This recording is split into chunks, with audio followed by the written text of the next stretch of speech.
You sit by the window. The sound of rain pattering outside. You suddenly feel a strange peace spreading throughout your body. But the real reason behind this feeling is completely unromantic as you think. Your body is reacting to a biological code program from millions of years ago. Your brain does not see the storm as a threat at all. Conversely, it considers it as a supreme protective shield.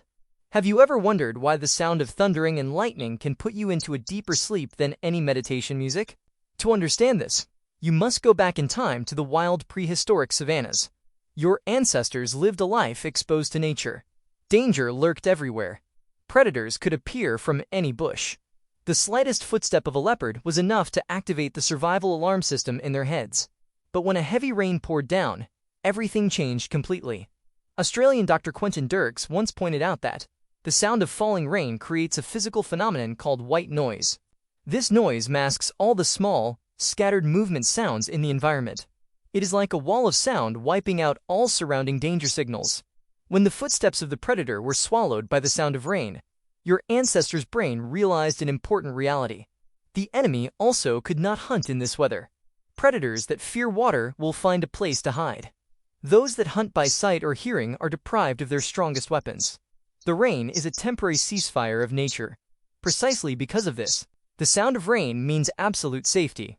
When hearing that sound, the hypothalamus in your brain will order a decrease in the production of cortisol. This is the stress hormone. Instead, your body begins to relax the muscles. You are allowed to lower your weapons and rest. Besides the sound, the scent of rain is also a powerful biological catalyst. You smell a rich earthy smell right when the first raindrops touch the arid street.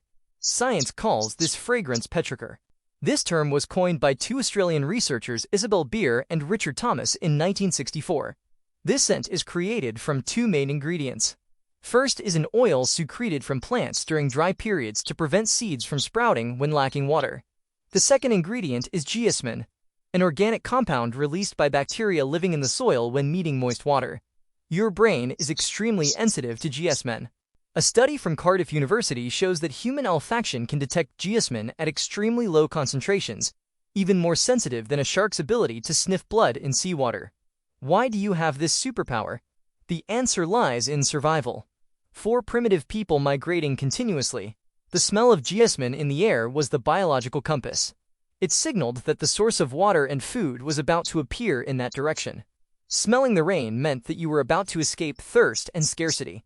The scent of reviving life activates the reward system in your brain, releasing dopamine and creating a deep sense of satisfaction. Another factor is the change of atmospheric pressure. Before rain falls, air pressure usually drops significantly. This drop reduces the amount of oxygen available in the air gently. Your circulatory system reacts by running slower to save energy. You feel your eyelids heavy. You feel a soothing sleepiness coming. American psychiatrist Michael Brews explains that a combination of low pressure, the gloomy light of a cloudy sky, and the white noise of rain creates a perfect environment to activate alpha and theta brainwaves. These are brainwaves that appear in deep meditation states or when you prepare to sink into sleep. Your brain at this time automatically switches to energy-saving mode. Light also plays an equally important role. The gray sky of a rainy day significantly reduces the amount of blue light entering your eyes. Blue light is the signal telling the pineal gland to stop producing melatonin, the sleep-regulating hormone. When dark clouds cover the sun, melatonin levels in your body spike. You are not lazy, just that your body is operating exactly according to what nature designed. Social isolation during rainy days also brings a core psychological value. When it rains heavily, the outside world seems to be paused. People tend to stay at home, shrinking into personal space. In the Stone Age, rainy days were when the whole tribe gathered in the stone cave around the fire. They did not have to hunt, did not have to fight, did not have to worry about external social pressures. That was time for pure connection and introspection. Today, when you look out the window and see the crowd of people rushing to shelter from the rain, the pressure to succeed, to be busy of modern societies suddenly disappears. You are granted a legal privilege to do nothing without feeling guilty. The rain has created a natural boundary between you and the chaos of the world out there. Finally, the peace you feel when listening to the rain falling today is not a random preference. It is the whisper of ancient ancestors remaining in your DNA strands.